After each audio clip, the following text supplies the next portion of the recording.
What's up, everyone? Welcome to Program Your Remote. Today I'm going to show you where the spare tire is located in a Buick Cascada. This is a 2017 model here, but it will be the same on a few different years. So the spare tire is going to be located in the trunk.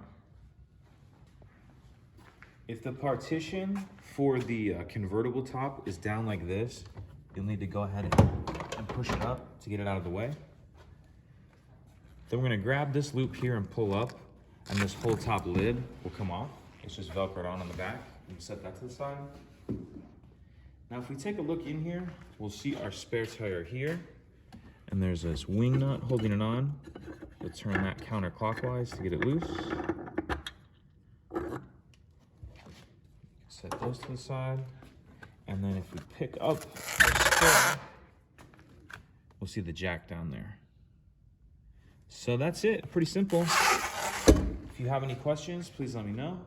If you could take a second to like and subscribe, it helps us out, and I'd appreciate it. Thank you.